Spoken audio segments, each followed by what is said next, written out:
It's just been scientifically proven that barrettes are dangerous. So are bracelets and bric-a-brac. It's a fact. And don't be fooled by thick-necked macho men who pretend that girl stuff is boring or frivolous, because that's just an act. As soon as you ask that guy to hold your purse for a minute, he will start to squirm, as if your handbag were full of worms, as he holds it as far away from his body as physically possible. Because girl stuff is made with the gender equivalent of kryptonite. According to the International Journal of Transgenderism, over 12,000 sex reassignment surgeries have been performed in the past 2 years, and an estimated 15,000 more people are living as transgendered without ever having sex reassignment surgery, most of them male to female transitioners.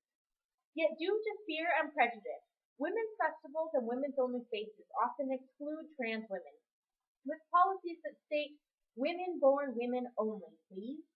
Today, we explore transgenderism through the work of these excluded trans women, defending their status as women and as people. From Julia Serano's prose, The Whipping Girl, her spoken word, Cocky, and with poetry by Linelle, I present Girl Stuff. Girl stuff is dangerous, and I should know because I'm a secret double agent. See, I lived as a boy for most of my life, and I have insider information straight out of men's locker rooms and college dorms. Hell, I even went to a bachelor party once, so I know this stuff firsthand. Who am I? I am love. I am not Monique or Desdemona, but the spirit that unites the two, or when I'm feeling possessive, I'm the force that separates them. I am love. Will you love? Will you love me in the middle if my middle's undefined, my palms too smooth to hold on to you, my hand, between both of us?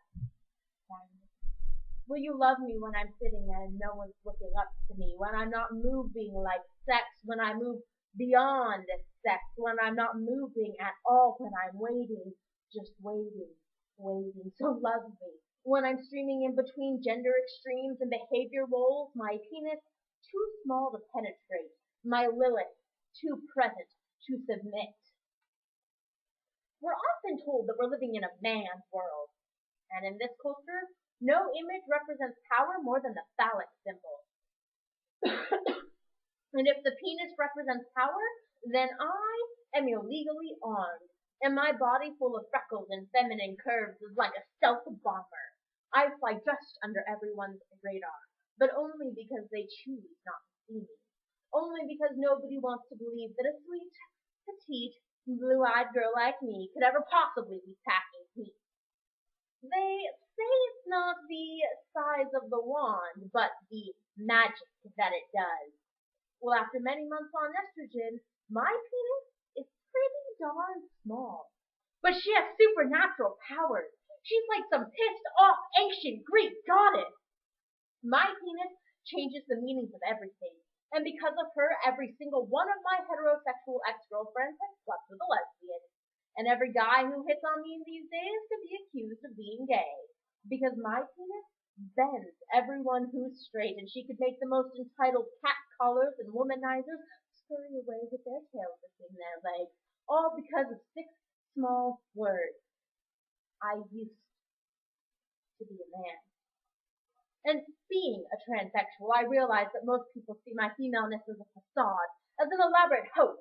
But I am more real than any of them could ever hope to be. I am real because unlike them, my gender is not based upon what other people think of me, and that may make me an object of ridicule, but I am not the butt of anyone's jokes. Because I know that people make fun of trannies because we are the one thing they fear the most. I am more badass than any gangster, more dangerous than the entire Marine Corps. My penis is more powerful than the ones of a million alpha males all put together. Because when a man is defined as that which is not female, and a woman is defined as that which is not male, then I am the loose thread that unravels the gender of everyone around me. They say it's not the size of the boat, but the motion of the ocean. Well, my penis gives most people seasickness. She makes them dizzy. Because most people are not secure enough in their own masculinity or femininity to survive a night in the sack with me. My penis turns simple sexual pleasures into political acts. She turns biological impossibilities into cold hard facts. She keeps my middle undefined. Will you love her? If not, I suppose I can be anything you want me to be. I can adapt to the obtrusive habitat of your perceptions, build a home out of your expectations. I can apply your wet dreams onto my soma like lotion and let them seep deep into my holes. Unhold, I can fall in love or sleep the night away next to you, stinking of your supernatural or subhuman superimposition. I can envision my reflection as the imitation of what you think you see on my face, or I can be erased and resketched, a bit more European, more aesthetically pleasing, Michelangelo's view, in two-dimensional portrait modeled after me by you as me by you. But in this present state of pre-recreation, I am neither either nor or. I am the thick line you choose to walk on, in between, in between. I am my father's name spelling altered so as to suit my anatomy. Am I my designation? Or my body? If I decide to be indecisive, have I made a decision? If I decide to let you decide, am I coughing out or being God? Which God was it who said, "Oh, I can be anything you want me to be. I can adapt to the obtrusive habitat of your perception, build a heaven out of your expectations of me, and you can worship your own ideas of me to worship me.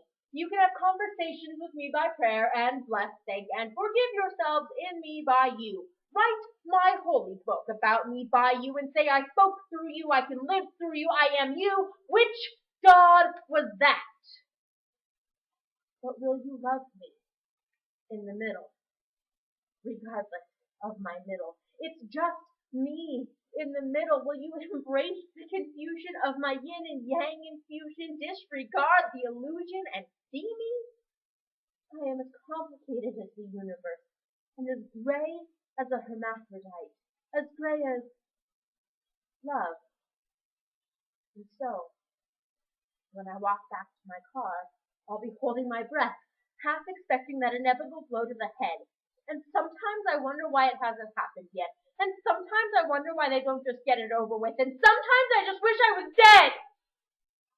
I wish I was dead. See, I never wanted to be dangerous. And I spent most of my life wishing I didn't have a penis. And I used to hate my body for not making sense to me. And these days, I hate it for being so in between. And some days I can barely get out of bed because my body is so weighed down with ugly meanings that my culture has dumped all over me.